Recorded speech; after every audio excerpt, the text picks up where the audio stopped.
Bret Miller was just 17 years old, he found a lump in his chest. It was during a routine physical for high school football, and like most men, he didn't think much of it. When he asked his doctor, he was told it was just a calcium buildup.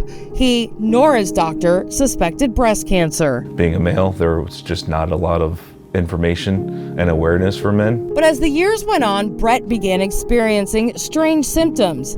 Still, he wasn't concerned. I did have a discharge from my right nipple that I really didn't tell to anybody. So had I known that was a symptom of breast cancer and stuff, I probably would have acted on it a little bit more. Finally, when Bret was 24 years old, he decided to take action. He asked his doctor for a breast exam. His doctor then ordered an ultrasound and mammogram at a woman's clinic.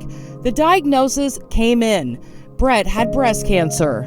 I was in shock. I thought that I was getting punked. I actually called my dad to let him know.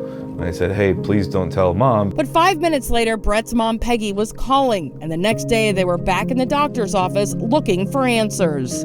I would expect this knowledge to happen with my daughter, but to have a son with breast cancer at that age, all you can say is, oh my God. Although Peggy's family had a long history of breast cancer, it was always among women. Bret's diagnosis was a first.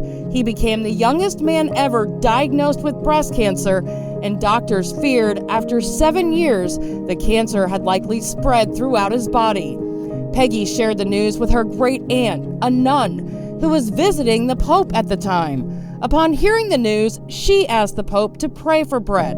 His response was powerful. Your great nephew was put on this earth for a purpose, and this is his purpose: to get this message out to all mankind that breast cancer does not discriminate.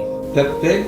Yeah. Yeah. That message would become Bret's mission. In 2013, he founded the Bret Miller 1T Foundation to raise awareness for male breast cancer and to help other men who might be facing the same struggles he did. It's okay to not be okay. There's a lot of mental with it. And it can be your dad, your brother, your uncle. Bret has traveled across the country speaking at events and encouraging men to take charge of their health. Just be more proactive about your health. If you find a lump, don't brush it off. Go to the doctor. If one doctor tells you, hey, it's nothing, don't worry about it, but you don't feel comfortable with it, go to another doctor. Bret's diagnosis and the journey that followed were not easy, but today he continues to be a voice for those who may feel alone.